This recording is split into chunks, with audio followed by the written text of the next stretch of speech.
నమస్తే welcome to Andhraprabha నేను సంగీత. Jubilee hills నియోజకవర్గ ఎన్నికలు రోజు రోజుకి రసవత్తరంగా మారుతున్నాయి. ఎవరికి వారు మేమంటే మేము గెలుస్తామంటూ రోడ్డు పైనకొచ్చి ఇంటింటా తిరుగుతూ ప్రచారం కూడా చేస్తున్నారు. ప్రస్తుతం మనం కాంగ్రెస్ నాయకులతో ఉన్నాము. వారి మాటలో ఏమంటారు విందాం. సార్ నమస్తే. నా పేరు పార్థసారథి, మాది మల్కాజ్గిరి. మైనంపల్లి హనుమంతన్ ఆధ్వర్యంలో నవీన్ యాదవ్కు మద్దతుగా మేము ప్రచారానికి గత 1 వీక్ నుండి వస్తున్నాము. ఎక్కడ చూసినా నవీన్ యాదవ్ పేరే వినబడుతుంది. ఇక్కడ నవీన్ యాదవ్ గెలవడం మాత్రం ఖచ్చితంగా. ఎంత ఎంత మెజారిటీ వస్తుందని అనుకుంటున్నాను? మేము అనుకుంటున్నాము 30,000 మెజార్టీ వస్తుంది అనుకుంటున్నాము. ఎక్కడ వెళ్ళినా కానీ ప్రజలు మాత్రం బ్రహ్మరథం పడుతున్నారు. కేటీఆర్ మాత్రం చిల్లర ప్రచారం చేస్తున్నాడు. ఎంత జిగజారిపోయిందంటే ఒక నవీన్ యాదవ్ గెలిస్తే టిఫిన్ బండ్ల కాడ డబ్బులు వసూలు చేసేంత అంటుండు, అంత చిల్లరగా మాట్లాడుతుండు.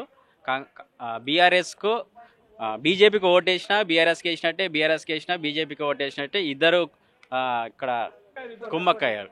ఇప్పుడు ప్రజల ముందుకు మీరు వెళ్తూ ఉన్నారు, రోడ్ షోలు కూడా చేస్తూ ఉన్నారు, ఇంటింట ప్రచారం కూడా జరుగుతుంది.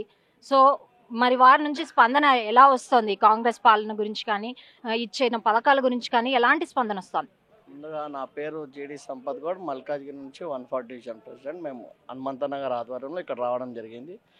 గత వారం 10 రోజులుగా మేము ఇక్కడ ప్రచారం నిర్వహించడం జరుగుతుంది. మల్కేర్ కాన్స్టిట్యున్సీ నాయకులు అందరం కూడా మేము డోర్ టు డోర్ వెళ్తే అక్కడ 10 మందిలో 8 మంది నవీనన్న పేరే చెప్తున్నారు. ఎందుకంటే యువకుడు, మంచి విద్యావంతుడు, ఆల్రెడీ వాళ్ళు సోషల్ సర్వీస్లో ఉన్నారు, ఎంతోమందికి సేవలు చేసి ఉన్నారని చెప్పడం జరుగుతుంది. మేము అడగకముందే అన్న మేము నవీనన్నకి వేస్తున్నామన్నా అని మా కాంగ్రెస్ కండువాలు చూసి, మా పాంప్లెట్ చూసే చెప్తున్నారు.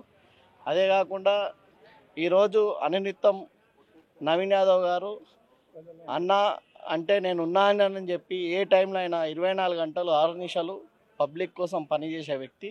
సో ఇవాళ ప్రజలందరూ కూడా డెవలప్మెంట్ కోరుకుంటున్నారు. జూబ్లీహిల్స్లో గత 15 సంవత్సరాలుగా ఉన్న ఇక్కడ చనిపోయిన శాసనసభ్యులు ఇక్కడ ఎలాంటి డెవలప్మెంట్స్లో మేము రోడ్డు మీద వెళ్తుంటే అక్కడ మోరీలు పారుతూ ఉన్నాయి, రోడ్స్ ఏం కరెక్ట్ లేవు, చాలా ఇబ్బందులు పడుతున్నారు. ప్రతి ఒక్కరు కూడా ప్రజలు ఇవే చెప్పడం జరిగింది.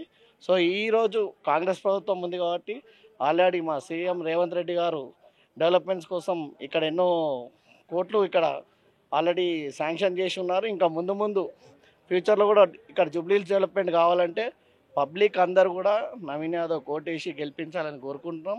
అంతేకాకుండా ఈ మధ్యనే మేము చూస్తూ ఉన్నాము, మన టిల్లు కేటీఆర్ గారు అనుచిత వ్యాఖ్యలు మా సీఎం గారి మీద చేస్తూ ఉన్నారు. మేము ఎంతసేపు మున్సిపల్ మంత్రి ఉండి మేము హైదరాబాద్ని చాలా డెవలప్ చేసినాం అని చెప్తా ఉన్నారు. ఆయన నిజంగానే డెవలప్ చేసాడు. ఎట్లా డెవలప్ చేసాడు అంటే నాకు తెలిసినప్పటి నుంచి మల్కేర్లో మన మొత్తము హైదరాబాద్ జిహెచ్ఎంసీలో వరదలు చూడలే. వరదలు వచ్చేత అంత డెవలప్మెంట్ చేసారు. అంటే చెరువులు కబ్జా చేసి, భూములన్నీ కబ్జా చేసి, ఎక్కడికక్కడ నాలాలు కబ్జాలు చేసి ఇల్లులు కట్టుకోవడం వల్ల అన్నిటికీ పర్మిషన్ ఇవ్వడం ద్వారా ఇవాళ పబ్లిక్ ఎంతో జిహెచ్ఎంసీలో ఈ ఫ్లడ్స్ రావడం వల్ల వాళ్ళకి ఎంతోమంది ఇబ్బంది పడుతూ ఉన్నారు. సో ఇవన్నీ కూడా ప్రజలు దృష్టిలో పెట్టుకోవాలి. మీరందరూ కూడా నవీనన్నతో ఉన్నారు. మేమందరం ఇవాళ ఇక్కడ హనుమంతన్న గారి ఆధ్వర్యంలో రావడానికి కూడా మా నవీనన్నను గెలిపించాలని చెప్పి ఇక్కడ రావడం జరిగింది. సో నవీనన్న గెలుపు తథ్యం. జై కాంగ్రెస్.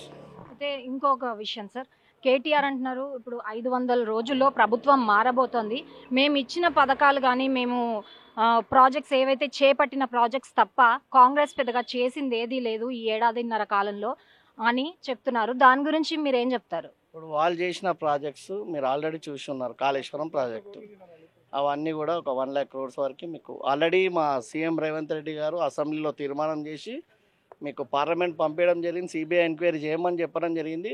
ఇప్పుడు బీజేపీ బీఆర్ఎస్ నాయకులు ఒకటే కాబట్టి వాళ్ళు ఇవాళ ప్రజలందరూ గమనించుకోవాల్సింది ఏంటంటే బీజేపీకి ఓటేసినా మీరు బీఆర్ఎస్కి వేసినట్టు ఇవన్నీ కూడా మీరు గమనించుకొని కాంగ్రెస్ డెవలప్మెంట్ కోసం ఓటేయాలి.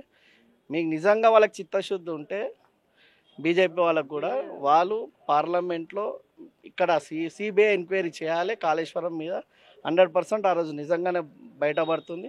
వాళ్ళు డెవలప్మెంట్ చేసింది ఏంటండి, ఒక సెక్రటేరియట్ ఇప్పుడు 400-500 కోట్లు కట్టి సెక్రటేరియట్ కట్టడం ఇవన్నీ కాదు డెవలప్మెంట్ అంటే. డెవలప్మెంట్ అంటే కాంగ్రెస్ చేసింది ఫస్ట్ నుంచి కూడా.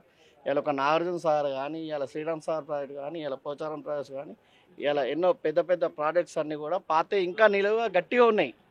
మళ్ళీ వీళ్ళు మొన్న ఏదో హుటాహుటిన చేసేసి ఏం చేసినారు, ఏం చేయలేదు. మీకు ఆల్రెడీ చెప్పున్నాం కదా, హైదరాబాద్ బాగా డెవలప్ చేసిరు, ఎట్లా వరదలు వచ్చేటట్టు డెవలప్ చేసిరు, వాళ్ళన్నీ కబ్జా చేసి. సో ఇది మీకు ఇంకా ప్రజలందరూ కూడా గమనిస్తూ ఉన్నారు. వాళ్ళు తగిన బుద్ధి చెప్తారు వాళ్ళకి.